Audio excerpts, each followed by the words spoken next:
Auditeurs de Radio Matania, c'est le moment de la prédication et celle que j'ai le bonheur et le privilège d'introduire est une prédication du pasteur Claude Missidibazi, une prédication qui a pour titre le suivant: l'offrande des céréales, un don pour Dieu, chapitre 2. L'offrande des céréales, un don pour Dieu, chapitre 2. Et pour test de référence, celui de Lévitique, le chapitre 2 en entier. Une prédication qui a donc, vous l'avez compris, un chapitre 1. Une prédication qui nous donne la signification de cette offrande pratiquée dans l'Ancien Testament, sa signification au sein de l'Église, aujourd'hui, l'Église contemporaine. C'est une prédication d'une richesse certaine, une prédication enseignement que je vous recommande vivement et vous invite à partager autour de vous. Dans sa version écrite, elle est déjà disponible sur notre site www.eglisematania.com.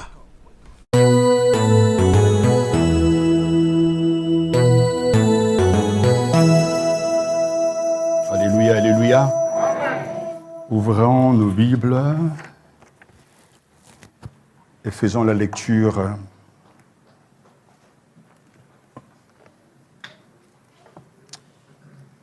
du Lévitique. Lévitique chapitre 2.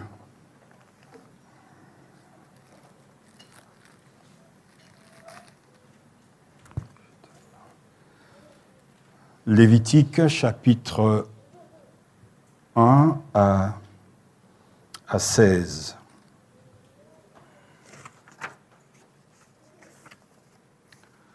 Voilà, nous accueillons cette parole de Dieu. Amen, amen. Amen, amen. Amen, amen.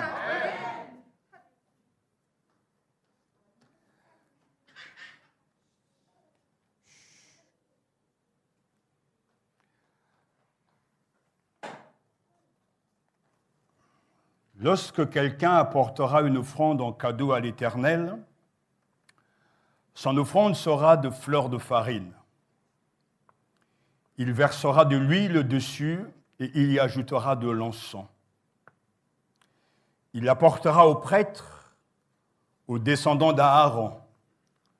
Le prêtre prendra une poignée de cette fleur de farine arrosée d'huile avec tout l'encens et il brûlera cela sur l'autel comme souvenir. C'est une offrande dont l'odeur est agréable à l'Éternel. Ce qui restera de l'offrande sera pour Aaron et pour ses descendants. C'est une chose très sainte parmi les offrandes passées par le feu pour l'Éternel. Si tu fais une offrande de ce qui est cuit au four, qu'on se serve de fleurs de farine et que ce soit des gâteaux sans levain pétris à l'huile et des galettes sans levain arrosées d'huile. Si ton offrande est un gâteau cuit à la poêle, il sera de fleurs de farine pétries à l'huile sans levain.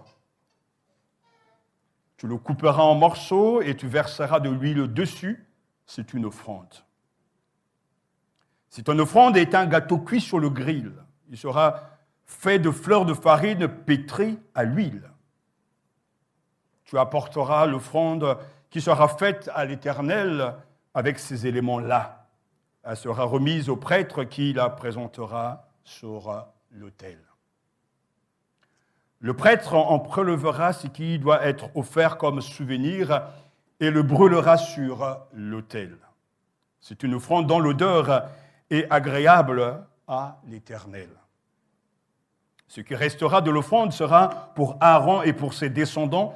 C'est une chose très sainte parmi les offrandes passées par le feu pour l'Éternel. Aucune des offrandes que vous présenterez à l'Éternel ne sera faite avec du levain. En effet, vous ne brûlerez rien qui contienne du levain ou du miel parmi les offrandes passées par le feu pour l'Éternel. Vous pourrez en offrir à l'Éternel comme offrande de premier produit, mais on n'en présentera pas sur l'autel comme offrande dont l'odeur est agréable. Tu mettras du sel sur toutes tes offrandes. Tu ne laisseras pas ton offrande manquer de sel, signe de l'alliance de ton Dieu. Sur toutes tes offrandes, tu mettras du sel. Si tu fais à l'Éternel une offrande de première récolte, tu présenteras des épis nouveaux rôtis au feu et broyés comme offrande de tes premières récoltes. Tu verseras de l'huile dessus et tu ajouteras de l'encens. C'est une offrande. Le prêtre brûlera comme souvenir une portion des épis broyés et de l'huile avant tout l'encens. C'est une offrande passée par le feu pour l'Éternel. Amen. Amen. Prions le Seigneur. Dieu notre Père, sois béni pour ta présence au milieu de nous. Toi qui as préparé cette journée, toi aussi tu glorifieras ton nom en sauvant, en pardonnant aux pécheurs. Nous croyons que ta parole ne vient pas à nous sans but. Elle est là pour changer nos vies. Elle est là pour nous faire connaître qui tu es et ce que tu fais et que tu feras encore. Nous te prions donc que ton Esprit Saint soit à l'œuvre pour te glorifier, pour prendre ce qui est à toi, Seigneur Jésus, et nous l'annoncer. Aucun homme n'a la puissance de changer la vie des pécheurs. Aucune force dans le monde ne peut changer le cœur d'un être humain. Seul toi peux le faire, Seigneur Jésus, par la puissance de ton esprit. Permets ce matin que le salut soit donné à ceux qui ne sont pas sauvés. Permets et fais en sorte que ceux qui pensent être sauvés et qui ne le sont pas soient illuminés. Fais en sorte que ceux qui sont sauvés et qui sont découragés soient encouragés. Mais qu'en toute chose, que ton nom soit glorifié. Par ton silence ou par ton action, que ton nom soit glorifié. Au nom de Jésus-Christ. Amen. Asseyez-vous. J'ai été le premier à le dire que ce livre est un livre difficile et que c'est souvent un livre négligé par les croyants lorsqu'ils décident d'étudier ou de lire la parole de Dieu. Mais pourtant, le Lévitique est un livre précieux. Parmi les 5 premiers livres de la Bible, les Juifs étudient d'abord le Lévitique. Bien que son contenu peut être compliqué et difficile à interpréter, le Lévitique est l'évangile de l'Ancien Testament. Car ce livre nous donne de pénétrer et de vivre la présence de Dieu.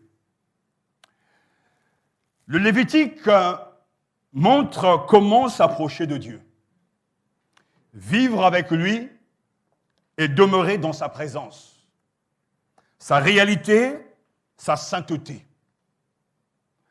La présence de Dieu parmi nous est un privilège. Nous devrions être émerveillés en fait et reconnaissants pour sa grâce. Mais comment s'approcher de ce Dieu qui est le tout autre?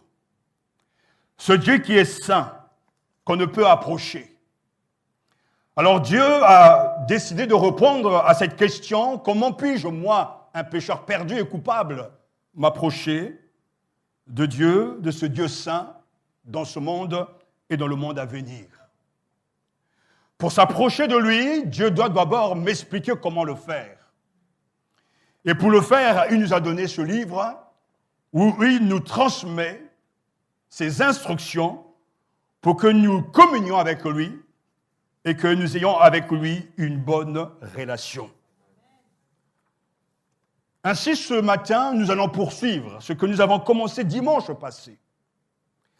Alors qu'il y a 15 jours, nous avons vu le premier chapitre où il était question de l'Holocauste, de ce sacrifice qui nous a enseigné que seul le sang précieux de Jésus nous donne accès à Dieu dans ce monde et dans le monde à venir.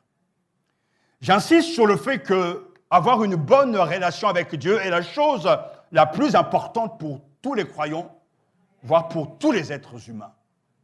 Car ce qui est d'ici-bas passera, mais nous passerons l'éternité, ou nous vivrons l'éternité avec Dieu dans sa gloire. Après avoir donc donné à tout croyant l'autorisation de pénétrer dans sa présence, Dieu s'attend à ce que nous lui remercions de nous avoir accordé sa grâce. L'offrande de farine ou cette offrande de céréales, nous l'avons vu dimanche passé, doit être comme une marque de reconnaissance de tout croyant à l'égard de son Dieu qui l'a sauvé.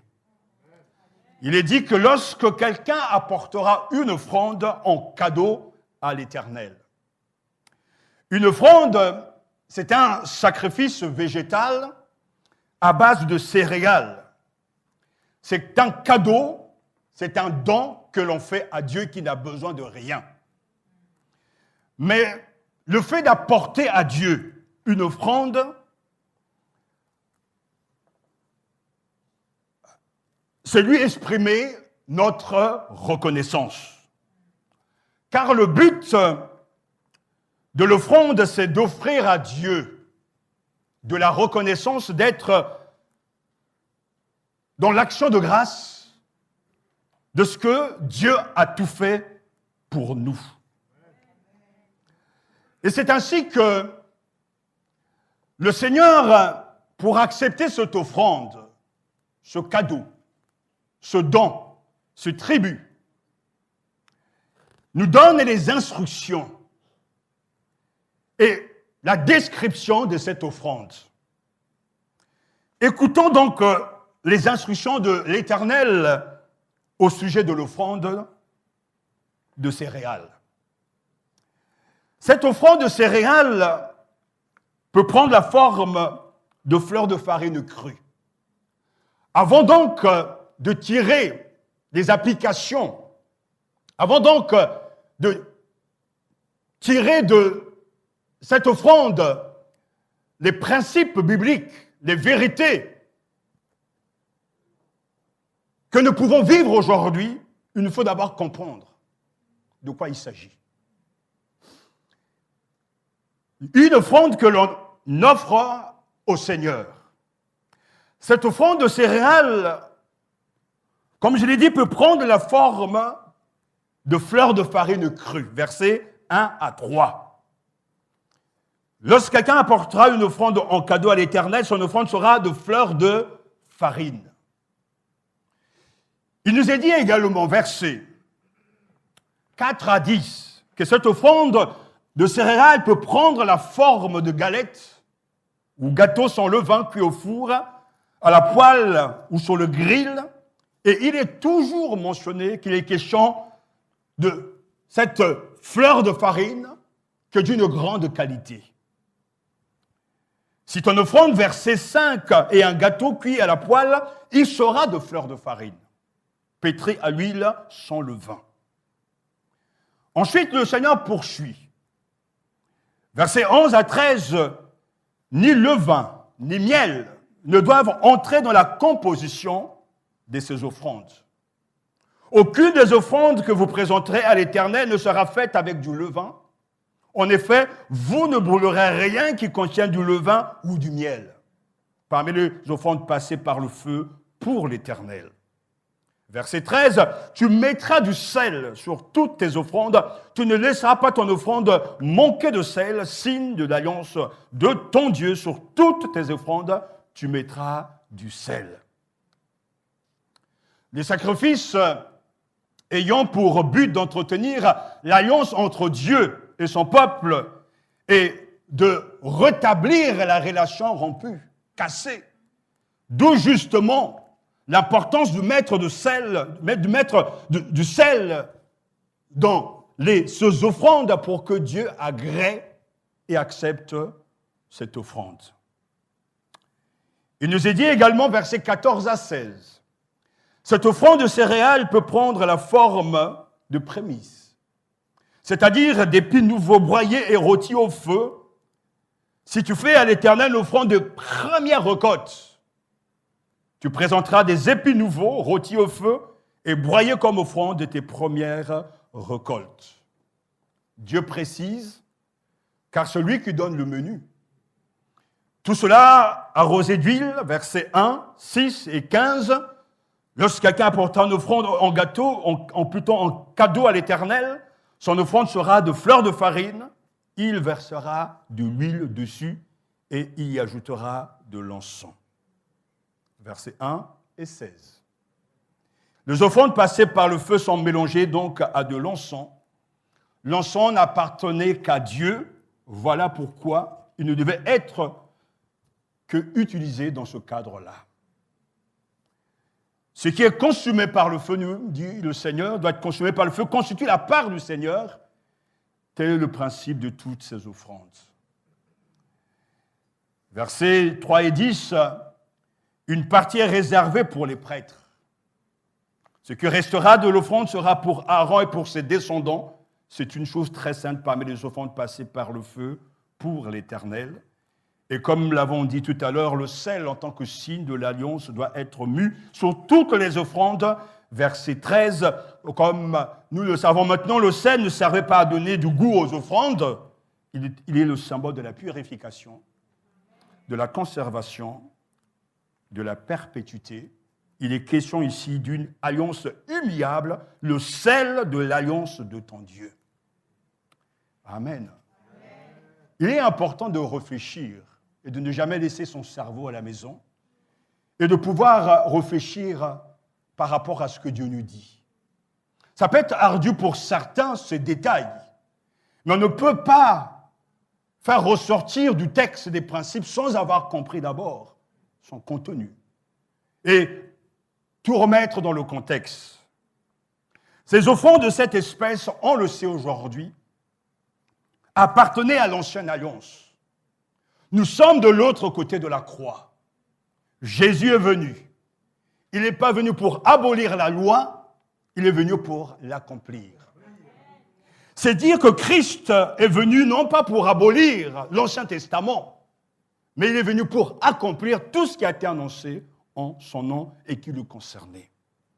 De l'autre côté de la croix, on pourra se dire, je ne suis plus intéressé par ces choses, soit. Oui, nous n'avons plus à faire ces choses-là. Mais les principes, l'esprit de la loi continue toujours. Et nous devons ce matin en recevoir une instruction de la part de Dieu. Quelle est donc la signification chrétienne de cette offrande? Nous l'avons vu dimanche passé que l'offrande de céréales symbolisait la consécration de la vie et du travail de l'homme à Dieu. Le but de ce don est d'honorer Dieu. Le but de ce don offert au Seigneur est de manifester notre reconnaissance. L'offrande des premiers fruits exprime la gratitude envers le Seigneur qui bénit le pays pour les Israélites et qui fournit la nourriture d'Israël. Et pour nous, nous sommes reconnaissants à Dieu pour tout ce que nous avons aujourd'hui. Et nous voulons l'exprimer, non pas nous émouvoir, non pas avoir des vœux pieux, mais la reconnaissance doit être vue, doit s'exprimer. Nous remercions Dieu pour sa grâce. Parce qu'il est le dispensateur suprême de tous les biens. Ensuite, nous avons vu que l'offrande de céréales fournissaient aux prêtres leur source principale de revenus, versets 3 et 10. Ce qui restera de l'offrande sera pour Aaron et pour ses descendants. C'est une chose très sainte parmi les offrandes passées par le feu pour l'Éternel. Et pour nous, c'est clair. Les chrétiens laïcs doivent aussi assurer à leurs responsables les moyens de leur subsistance. L'apôtre Paul lit l'Ancien Testament et il écrit dans 1 Corinthiens chapitre 9, versets 13 à 14, « Vous le savez, ceux qui font le service sacré dans le temple reçoivent leur nourriture du temple. Ceux qui officient à l'autel reçoivent leur part des sacrifices offerts sur l'autel. De même, le Seigneur a ordonné que ceux qui annoncent la bonne nouvelle vivent de cette annonce de la bonne nouvelle. » Il le dit, le Seigneur a ordonné. Donc, dans toutes les églises, les croyants sont censés prendre en charge leurs responsables spirituels. Et qui ne le fait pas pêche contre Dieu et pêche contre sa propre sainteté, car c'est un ordre de Dieu.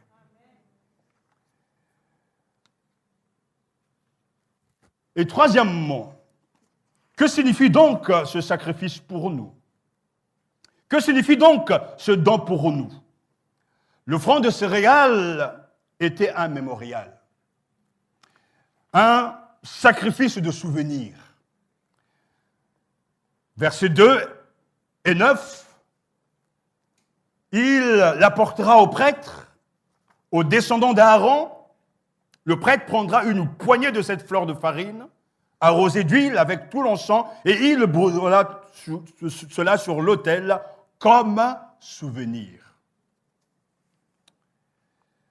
Le mot utilisé ici, askara en hébreu, est dérivé d'un verbe très connu,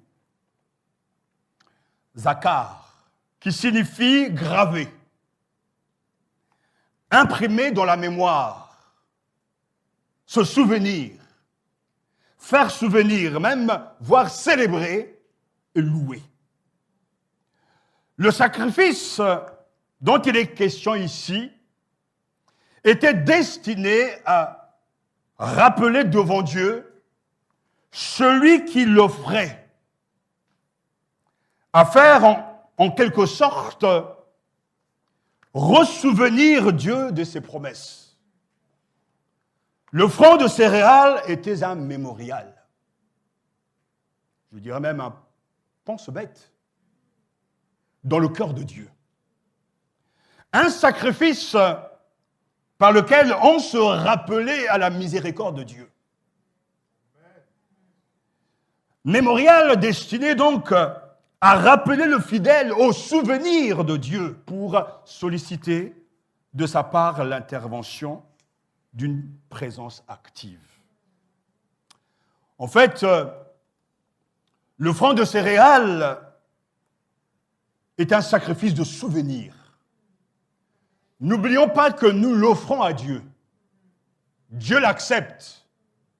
Et lorsque nous l'offrons à Dieu, que nous donnons le tout au Seigneur, et que Dieu accepte cette offrande, c'est comme nous implantons en lui quelque chose pour que lui se souvienne de nous. L'acte du prêtre, en fait, rafraîchissait en quelque sorte dans le cœur de Dieu le souvenir du donateur, de même qu'un présent nous rappelle l'ami qui nous l'a offert. J'ai plusieurs objets dans ma bibliothèque, ramenés et achetés lors de mes voyages ça et là. Un parchemin que j'ai acheté en Égypte, des rouleaux d'écriture en grec, Mexique, Guatemala, etc. J'ai pas mal de souvenirs. Mais ce souvenir-là provient de moi-même, ce sont mes propres achats. Mais j'ai aussi dans mon bureau aussi, sur ma table, d'autres objets qui m'ont été offerts. J'ai une petite statuette en bois d'ébène, c'est un lion. Je l'appelle toujours le lion de la tribu de Juda. Cette statuette m'a été donnée il y a quelques années par le frère Gérard. C'est une statuette donc qui vient du Cameroun. Pourtant, moi-même, j'y étais, mais je n'ai pas su. Je me suis rappelé. Amen, c'est vrai, c'est un beau pays, que soit béni. Et cette statuette est toujours là. Quand donc je l'observe, je pense au lion de la tribu de Juda. Mais je me souviens aussi que c'est le frère Gérard qui me l'a offert. C'est pour ça qu'on est parti en Israël, j'ai dit, mon frère, ramène-moi le chandelier. Et il m'a ramené un chandelier. Mais j'ai aussi un dictionnaire, le dictionnaire encyclopédique du judaïsme, qui m'a été offert par mon ami Michel. Ce dictionnaire, je l'utilise tout le temps. À chaque fois que j'étudie l'Ancien Testament, je me sers de ce dictionnaire.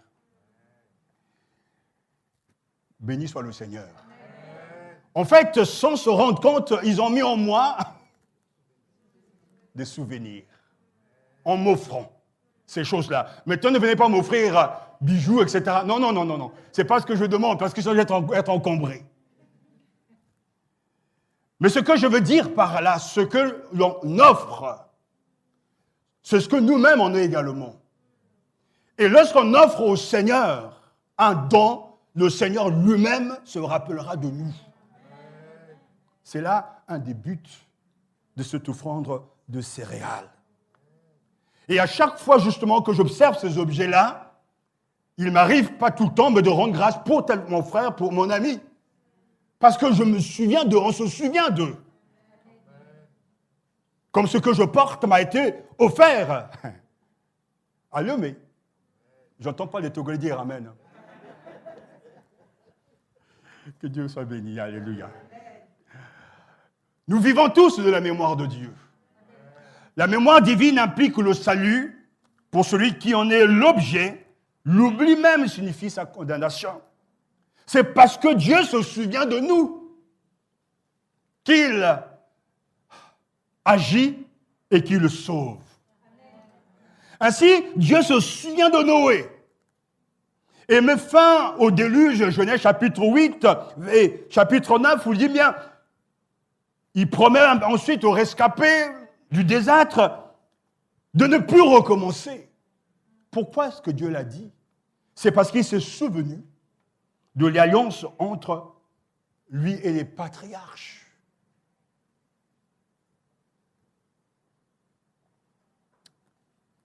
Cette alliance qui viendra par la suite.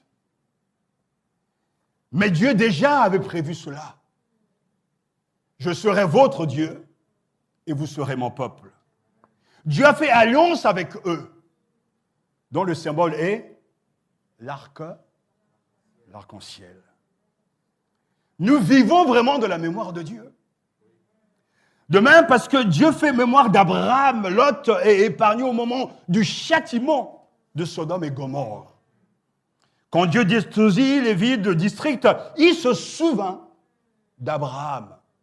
Et il retira Lot au cœur du fléau quand il bouleversa les villes où Lot habitait, Genèse chapitre 19. Dieu se souvient. Il est question aussi de Rachel.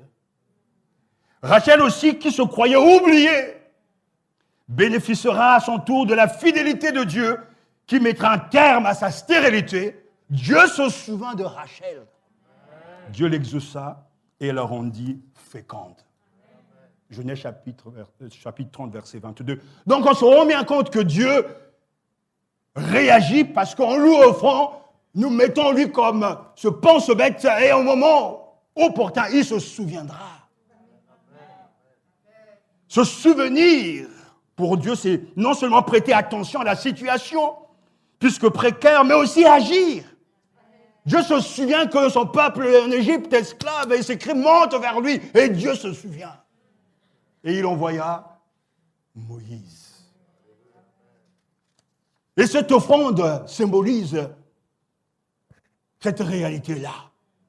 Non seulement on donne le tout à Dieu, non seulement dans ce don que l'on donne à Dieu, les responsables spirituels aussi sont pris en charge, mais en même temps dans ce don que Dieu reçoit, dans sa totalité, c'est quelque chose que lui-même utilisera pour nous bénir. Et à chaque fois qu'aujourd'hui, un croyant traverse ces moments difficiles, peut-être faudrait d'abord commencer par se poser la question, as-tu donné le tout à Dieu? Est-ce que tu as donné d'abord ton offrande au Seigneur, ta vie, ton corps, ton esprit, tes pensées, ton travail? Donnez le meilleur au Seigneur et lui s'en souviendra toujours. Seigneur, souviens-toi de moi, comme dira le brigand sous la croix. Et Jésus lui répondra, à l'instant même, tu seras avec moi au ciel. Et n'oubliez jamais cette parole. Dieu, en effet, n'est pas injuste. Il ne peut oublier votre activité et l'amour que vous avez montré à l'égard de son nom en vous mettant au service des saints dans le passé et encore dans le présent. Hébreux chapitre 6, verset 10. Tu veux être béni, donne-toi d'abord au Seigneur. Donne ce qui t'est précieux au Seigneur, ton temps, ta vie, ton argent qui n'est pas ton argent. Je lisais un témoignage d'un homme d'affaires qui, à chaque fois avant de prendre une décision, prie, Seigneur, donne-moi l'autorisation dans ce qui t'appartient. Donne-moi l'autorisation de prendre ce qui t'appartient. Qu'est-ce que je dois garder? Lorsque l'on donne à Dieu, Dieu n'a pas besoin de nos dons. Dieu est esprit, infini et éternel. Mais Dieu veut voir notre obéissance. Dieu veut voir notre consécration. Et si vous voulez être béni aujourd'hui, ce n'est pas l'évangile de prospérité, je vous parle ce matin, non. C'est la consécration et la miséricorde de Dieu qui va s'activer parce que vous avez honoré d'abord Dieu. Et ne pensez pas un seul instant qu'il s'agit de quantité, mais il s'agit de tout donner. Parce que rien ne nous appartient. Dieu est notre bienfaiteur suprême et que tout nous vient de lui. Alors, au moment où tu vas hésiter, n'oublie pas ce verset. Dieu, en effet, n'est pas injuste. Il ne peut oublier votre activité et l'amour que vous avez montré à l'égard de son nom, en vous mettant au service des saints dans le passé et encore dans le présent. Il y a des moments où on passe des moments difficiles, où on se pose des questions. Tout ça, pourquoi? Mais Dieu n'est pas injuste. Le travail que nous faisons pour lui sera récompensé dans ce monde, dans le monde à venir. Et même lorsqu'on est découragé, je l'ai vécu, Dieu peut vous ouvrir les yeux pour voir ce qui se passe dans l'au-delà. Pour vous dire de ne jamais abandonner. Et que même si aujourd'hui, il n'y a pas toujours les réponses attendues, mais Dieu regarde ce travail. Il note tout. Et un jour viendra, il récompensera le fruit de nos efforts. Rien de ce que nous faisons pour Dieu ne sera gaspillé ni perdu. Donner un évangile à quelqu'un, c'est un privilège. Annoncer l'évangile, c'est un privilège. Donner son corps, son temps aux personnes âgées, ce sont des privilèges de servir son prochain. Et Dieu comptabilise tout cela dans son livre. C'est vrai que Dieu n'est pas malade, n'oublie jamais rien. C'est une image de Dieu, anthropomorphisme, une image de Dieu en forme de Dieu. Mais c'est pour nous faire pénétrer ces vérités que ce que nous offrons à Dieu, pour manifester notre reconnaissance, pour bénir les responsables spirituels, est quelque chose que Dieu reçoit et qu'il garde en mémoire. Ça n'a rien à voir avec l'évangile de prospérité. Ensuite, le front de Serra nous dit qu'il y a un contrat. Une alliance entre Dieu et son peuple, verset 13.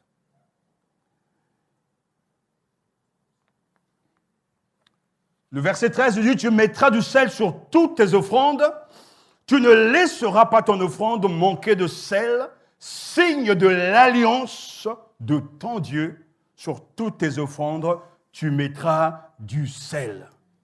Tu verseras de l'huile dessus et tu ajouteras de l'encens. Verset 15, le levain et le miel altéreraient le sacrifice, mais le sel permet de le préserver. Dieu s'est engagé avec son peuple. Et ça, on ne peut rien. La bérite, c'est-à-dire l'alliance de Dieu et son peuple, c'est quelque chose d'unique. Si on regarde la grande fresque de la Bible, Dieu commence dans le jardin d'Éden, Dieu fait alliance par la suite, et Dieu donne dans l'Exode les commandements. En fait, Dieu s'est engagé depuis le commencement à vivre avec l'homme, à avoir une relation avec nous et à marcher à nos côtés. Dieu ne peut jamais nous quitter. Tout à l'heure, nous l'avons chanté, ta fidélité, grande est ta fidélité, Dieu reste fidèle. Parce que dans le contrat entre nous et le Seigneur, bien souvent nous sommes infidèles, mais lui, il reste toujours fidèle. Dieu ne peut abandonner son peuple, même si ce dernier n'arrive pas à vivre l'alliance, Dieu, lui, le peut. C'est une alliance éternelle. Aujourd'hui, grâce au sang précieux de Jésus qui a été versé, sur la croix, nous sommes pardonnés, nous sommes justifiés, nous sommes réconciliés et nous célébrons les dimanches l'alliance avec notre Dieu via la Sainte Seine. Faites ceci en mémoire de moi. Voici la nouvelle alliance. L'offrande de céréales nous dit qu'il y a un contrat entre Dieu et son peuple. Ce qu'il y a de formidable, c'est que Dieu ne peut plus nous rejeter. Le sang de Jésus a été versé. Et si nous croyons en lui, nous sommes avec lui, nous sommes pour lui, nous sommes dans sa maison au service de Dieu. N'oublions pas, frères et sœurs, Dieu notre bienfaiteur suprême attend de son peuple qu'il lui soit totalement consacré et lui offre le meilleur de ce qu'il a en signe de reconnaissance. Oui, c'est ce que Dieu attend de nous, de son peuple, qu'il lui soit totalement consacré et lui offre le meilleur de ce qu'il a en signe de reconnaissance. Et puis, cette offrande de céréales est reçue par Dieu. C'est quelque chose de magnifique, c'est très fort ici aussi. L'offrande de céréales est reçue par Dieu comme une odeur qui lui est agréable. Le Seigneur, en fait, apprécie grandement le don qui lui est fait. Lui qui n'a besoin de rien que le Créateur de toutes choses. Verset, par exemple, 2, il apportera au prêtre, descendant d'Aaron, le prêtre prendra une poignée de cette fleur de farine, arrosée d'huile avec tout l'encens, et il brûlera cela sur l'autel comme un souvenir. C'est une offrande dont l'odeur est agréable à l'Éternel. Verset 9, le prêtre en prélèvera ce qui doit être offert comme souvenir et le brûlera sur l'autel. C'est une offrande dont l'odeur est agréable à l'Éternel. Oh, j'aime bien cette expression. Alors, que signifie cette expression souvent répétée? L'odeur agréable à qui? À l'Éternel, à Dieu. Vous avez mis ce matin votre parfum, n'est-ce pas? Je l'espère. Selon la puissance de votre parfum, vous sentez bon. Mais pour ceux qui sont enrhumés, on ne sent rien. Quand Dieu accepte ce cadeau, cette offrande, ce don, c'est comme un parfum de bonne odeur qui titille ses narines. Et il est content, ça sent bon. C'est comme lorsque tu rentres à la maison, ton épouse a préparé, ça sent bon. Quand il a mal préparé, ne dites rien. Je parle pour les mauvais cuisiniers, bien sûr. Tel n'est pas notre cas. Ça sent bon. Quand vous rentrez dans cette salle, des fois c'est parfumé, ça sent bon. Tout le monde reconnaît la valeur de ces ingrédients, de ces aromates. Et nous sommes dans la joie. Mais Dieu lui aussi se réjouit. Il accepte ce présent. Et pour lui, c'est comme une bonne odeur. Cette offrande, en fait, a quelque chose de particulier parce que le verset 2 qualifie cette offrande de mets consumé. et de parfum apaisant. Cette offrande a été destinée à engendrer quoi? Vous savez, des sentiments positifs de la part de Dieu envers l'adorateur. Oh, c'est merveilleux. Je répète parce que c'est bon. Cette offrande était destinée à engendrer des sentiments positifs, une odeur agréable de la part de Dieu envers l'adorateur. Quand nous le louons, quand nous le célébrons et que nous faisons de tout notre cœur, Dieu est satisfait. Il aime ça. La BS, la Bible du Semeur, traduit un sacrifice dont l'odeur plaise à Dieu. 11 fois, cette expression revient dans ce livre. Au-delà de la fumée odorante, le Seigneur apprécie le don qui lui est fait. Ça doit encourager tous les adorateurs d'offrir leur corps en sacrifice, comme un culte raisonnable, un culte spirituel, d'offrir leur vie au Seigneur, de tout donner au Seigneur, parce que Dieu, le Seigneur, l'Éternel, aime ce don-là. Parce que derrière ce don, il reconnaît que l'adorateur, l'offrant, nous, c'est-à-dire les chrétiens, nous reconnaissons que tout nous vient de lui. Alléluia. Le fait de consacrer à Dieu le fruit du travail de chacun devrait lui être agréable, de remplir son cœur de joie, comme Jésus lui-même a connu cette vie sans faute, lui qui faisait toujours ce qui plaisait au Père, au point que le Père lui dira, celui-ci est mon fils bien-aimé, en qui j'ai mis toute mon affection. Tout en lui était magnifique. Son caractère, son tempérament, sa gentillesse. Partout où il passait, Jésus rempli d'amour, le charme de la pureté, la grandeur de l'amour. C'est le Christ. Et le Père pouvait dire, celui-ci est mon fils bien-aimé, en qui j'ai mis toute mon affection. Qu'en est-il de nous ce matin? Dans la prédication, à la maison, au bureau, avec nos amis, avec nos proches, est-ce que Dieu peut dire, celui-ci est mon fils bien-aimé, en qui j'ai mis toute mon affection? Oh, que son nom soit béni. Car cette offrande, pour finir, nous ramène à l'unique, le véritable, le Seigneur lui-même.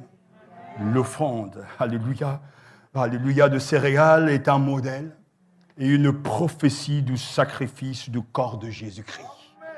L'offrande de grains est un type de Christ, le garant de l'alliance qui est entièrement consacré à Dieu et dévoué à sa cause.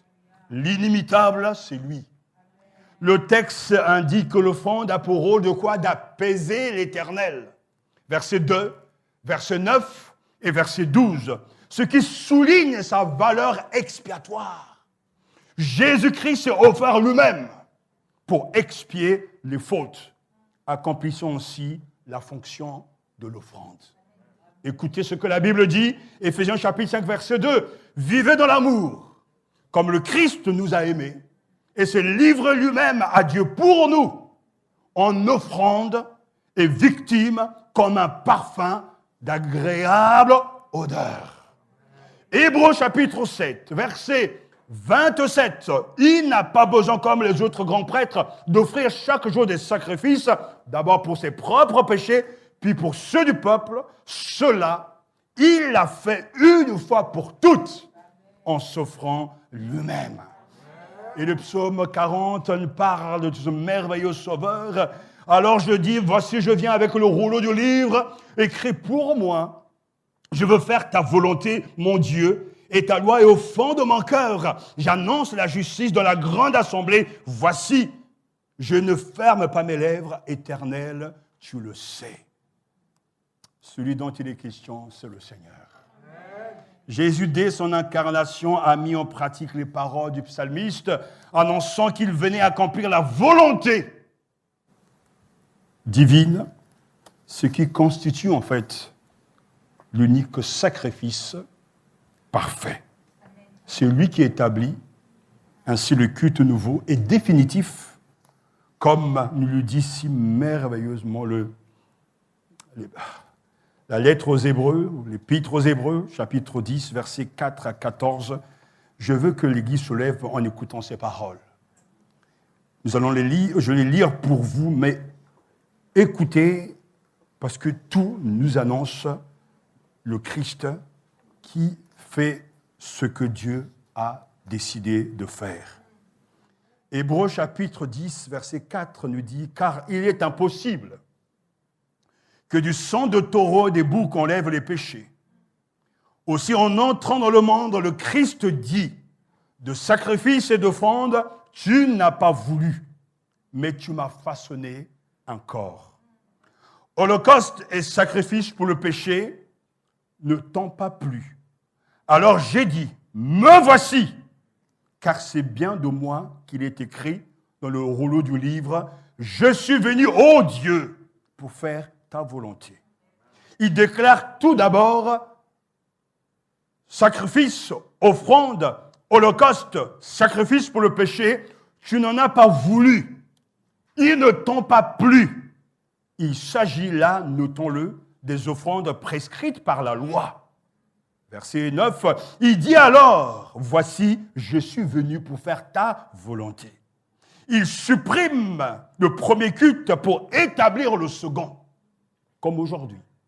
C'est dans cette volonté que nous avons été sanctifiés par l'offrande du corps de Jésus-Christ, faite une fois pour toutes. Et tandis que chaque prêtre se tient chaque jour debout pour remplir ses fonctions et offre fréquemment les mêmes sacrifices qui sont à jamais incapables d'enlever les péchés, lui, alléluia. Par contre, après avoir offert pour les péchés un sacrifice unique, siège pour toujours à la droite de Dieu. Et il attend désormais que ses ennemis en soient réduits à lui servir de marchepied. Par une offrande unique. Alléluia. En effet, il a mené pour toujours à l'accomplissement ce qui le sanctifie.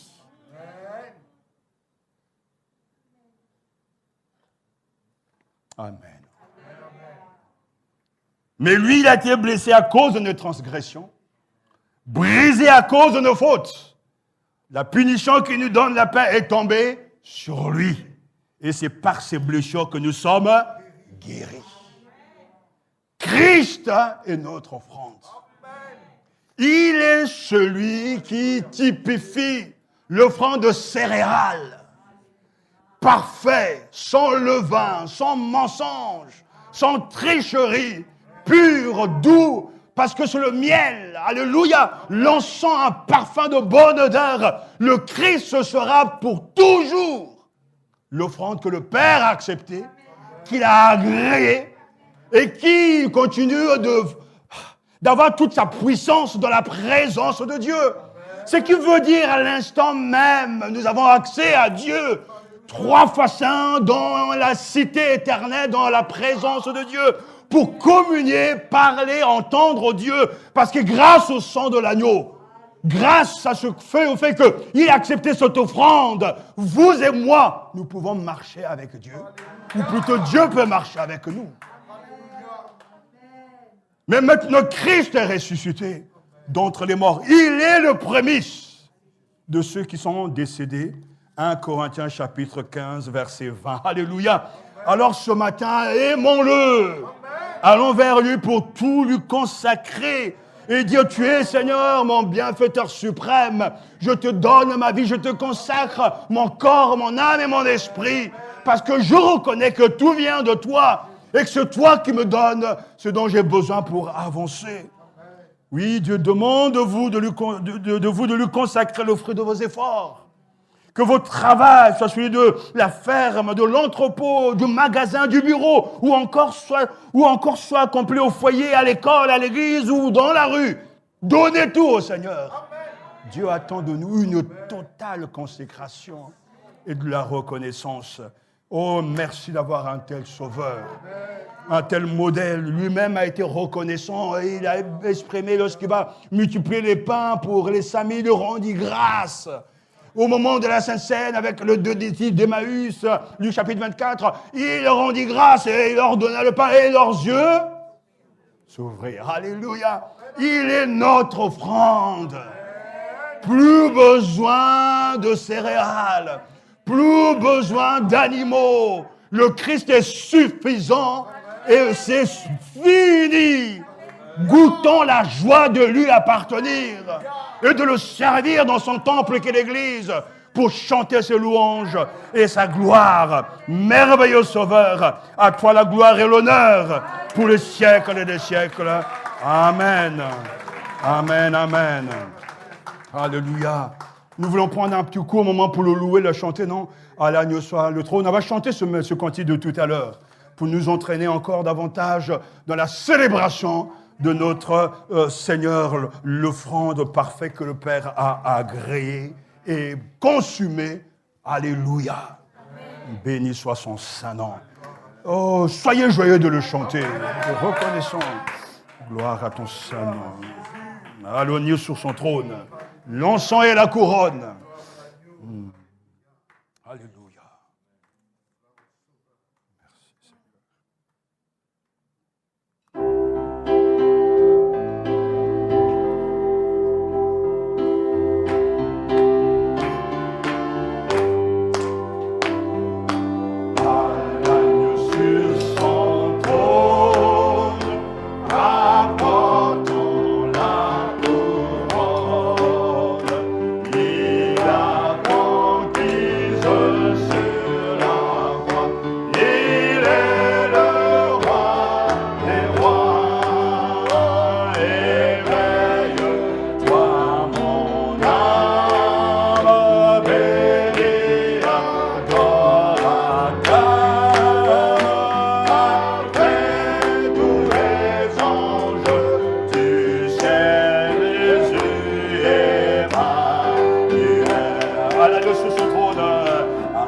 Tu es le sauveur parfait.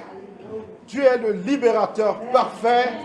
Tu es celui qui a dit à son Père, envoie-moi, me voici. Volontairement, tu as accepté de souffrir, de t'offrir sur la croix en notre faveur. Il n'y a pas de plus grande preuve d'amour. Il n'y a pas de plus grande preuve de consécration à l'Éternel. Il n'y a pas de plus grand don. Il n'y a pas de plus grande source de reconnaissance pour nos vies. Si nous avons une reconnaissance en voir pour notre existence sur la terre, c'est envers celle-là, envers celui-là, envers celui qui a dit « Envoie-moi, me voici ». Seigneur, je te loue, Jésus. Je t'exalte, je te célèbre, je n'ai aucune retenue, je ne fais aucun cas de moi lorsqu'il s'agit de te célébrer, parce que tu es pour moi une source de joie intarissable, une source d'espérance, une source de paix. Les fureurs de la terre s'éteindront sur la terre. Seigneur, les fleurs du paradis réjailliront. Elles réjaillissent déjà. Nous avons les prémices parce que l'Éternel est victorieux. Jésus-Christ est la définition de la victoire sur le mal. À toi seul soit la gloire, mon Seigneur, mon Sauveur. Alléluia. Car tu es un Dieu merveilleux. Tu es merveilleux dans tout ce que tu fais. Je m'émerveille de ta personne. Tu es un Dieu qui est rempli d'amour. Tu es un Dieu rempli de bienveillance. Seigneur, tu as pensé à toutes choses. Dès le départ, tu avais ton plan. Et ton plan s'est accompli en Jésus-Christ. Vraiment, tu avais un plan, Seigneur, face au péché qui était dans le jardin d'Éden. Tu avais déjà ton plan. Seigneur, nous avons des types de Jésus-Christ au travers, c'est vrai, du Lévitique, des sacrifices. Mais Jésus-Christ a accompli parfaitement, grâce au sang précieux qui a coulé sur la croix. Nous avons accès au lieu très saint. Aaron devait se purifier avant de purifier les autres. Mais Jésus-Christ l'a fait une fois pour toutes. Lui, l'agneau sans défaut. Lui, l'agneau sans tache. Celui qui était pur. Celui qui était Dieu s'est donné afin que nous soyons sauvés. Et tu l'as fait, Seigneur. Comment ne pas bouillonner de belles paroles pour toi? Toi qui as pensé à nous. Toi qui as eu vraiment compassion de nous. Tu es venu vers nous. Tu nous as tendu le bras. Tu nous as tendu la main. Seigneur, sois béni. Sois honoré. Sois glorifié. Sois exalté.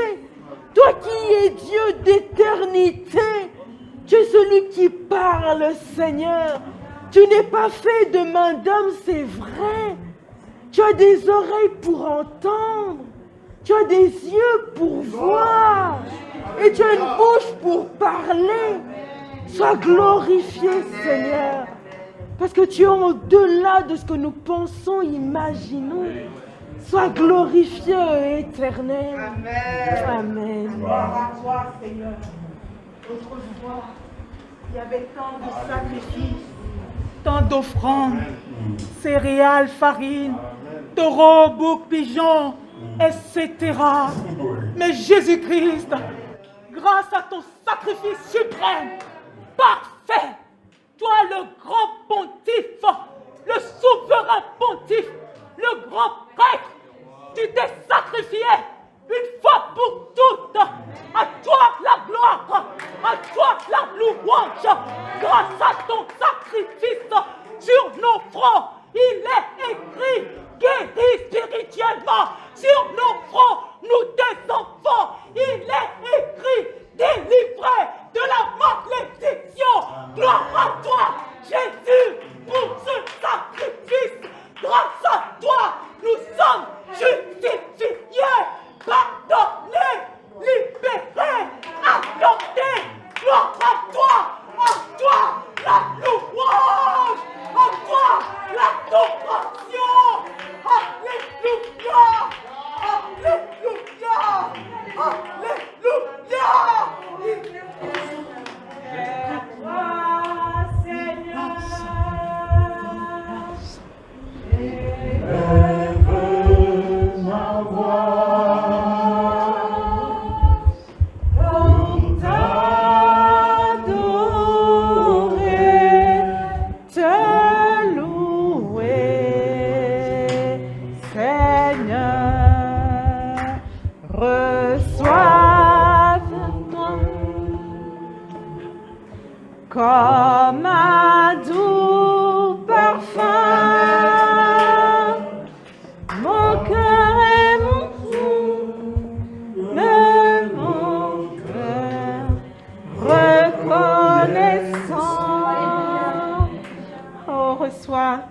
vers toi comme un doux parfum.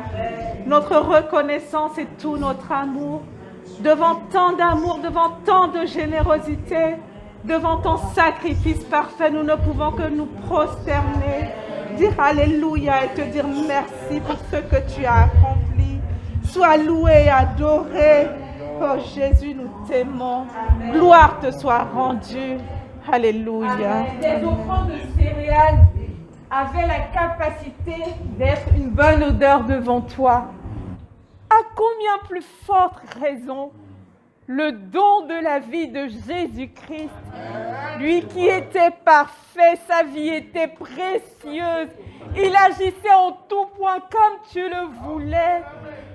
Et c'est sa vie, grâce à sa vie, grâce au don de sa vie, que nous pouvons nous approcher de toi.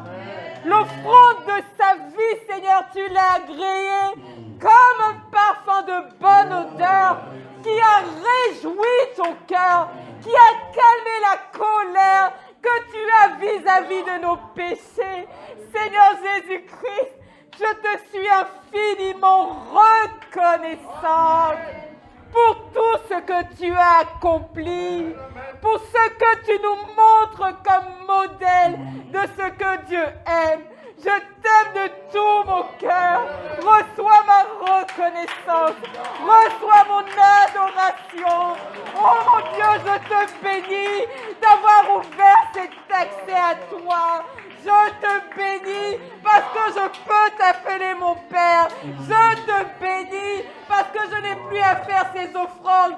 Mais c'est ma vie que je t'offre, oh Seigneur. Reçois-les, mon Dieu, comme un parfum de bonne odeur. Je t'aime de tout mon cœur. Je t'aime, mon Seigneur. Sois glorifié, sois béni. Amen. Gloire à toi, Seigneur.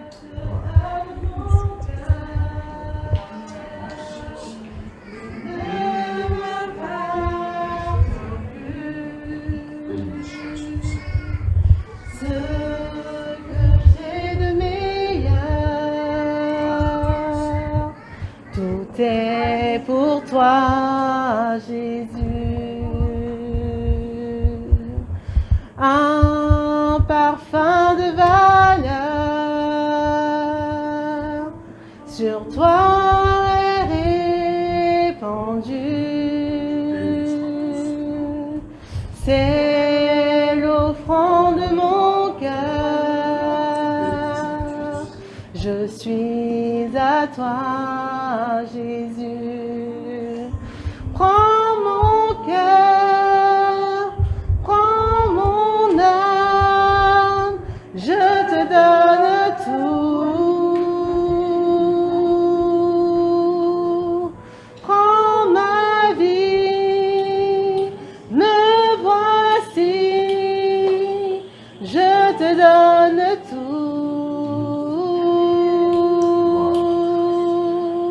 Mon cœur est à toi, tout à toi.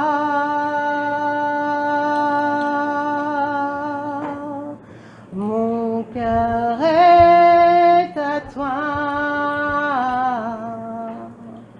tout à toi. Seigneur, mon cœur est à toi. Toi qui n'as rien retenu, Seigneur, qui n'as rien retenu de ta personne. Tu t'es donné tout entier, sans rien retenir. Tu t'es dépouillé toi-même. Toi qui avais le rang de Dieu, tu t'es dépouillé toi-même en prenant le rang de serviteur. Tu as été obéissant jusqu'à la mort de la croix, parce que tu savais quelle valeur allait avoir ce sacrifice, Seigneur, pour des multitudes, des millions de millions, des milliers de milliers, des myriades de myriades. Tu voyais déjà le plan de Dieu s'accomplir dans ton sacrifice sur la croix. Alors tu as renoncé à tout. Tu as renoncé à ta condition divine. Tu as accepté de boire cette coupe que tu avais en horreur. Le poids de nos péchés, le poids de nos souillures, le poids de nos fautes, le poids de la colère divine. Tu l'as porté pour nous. Tu t'es sacrifié. et tu t'es donné pour nous. Tu as accompli le sacrifice ultime pour toujours et jusque dans l'éternité. Gloire et louange à toi, oh Jésus. Gloire et louange à toi pour ce que tu as accompli. Merci Seigneur. Merci Jésus. Reçois mon cœur comme un parfum de bonne odeur, comme une offrande déposée sur l'autel. Reçois-le Seigneur. Alléluia. Alléluia. Alléluia. Béni soit ton nom. Seigneur, je te remercie d'abord pour ta parole, pour la puissance de ta parole, qui vient sous un jour nouveau nous éclairer ces sacrifices, ces offrandes, Seigneur. Oui, comme l'a élevé, comme qu'a élevé ta servante, oui. Naguère, jadis, il y avait une kyrielle de prêtres. Il y avait de nombreux rituels pour t'apaiser, pour sanctifier le peuple. Il y avait les prêtres, il y avait toute une corporation des Lévites. Mais par ton don parfait, par le don parfait, par le cadeau unique, par l'offrande parfaite de ton Fils Jésus-Christ, qui une seule fois s'est sacrifié à la croix, il a apaisé ta colère, Seigneur. Merci pour cet éclairage nouveau. Merci pour ton serviteur. Merci pour le don du Saint-Esprit, Seigneur, qui nous donne cette clairvoyance de comprendre ta parole. À Dieu soit toute la gloire. Alléluia.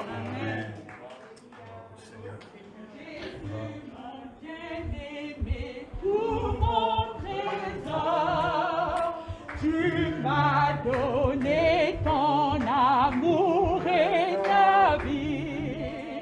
De tout mon cœur, je t'aime et je t'adore. Et tout mon être te prie. Et alléluia, alléluia. Agneau de Dieu, tu es digne, Seigneur. Alléluia, alléluia. Mon âme te loue, oh Seigneur. Jésus.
Jésus, me voici devant toi. Me voici, Seigneur, te servir. Je te loue, Seigneur, pour cette offrande que tu y es. Parce que grâce à toi, j'ai accès au Père. Grâce à toi, Seigneur Jésus, je suis appelé enfant de Dieu. Merci pour ton sacrifice. Me voici, me voici. Que toute la gloire te revienne. Gloire à ton Seigneur, de qui est l'agneau de Dieu, qui ôte le péché du monde. Tu es le chemin, la vérité et la vie. Tu es le bon berger qui donne sa vie pour ses brebis. Tu es le souverain sacrificateur, rempli de compassion. Sois béni. Alléluia.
Amen.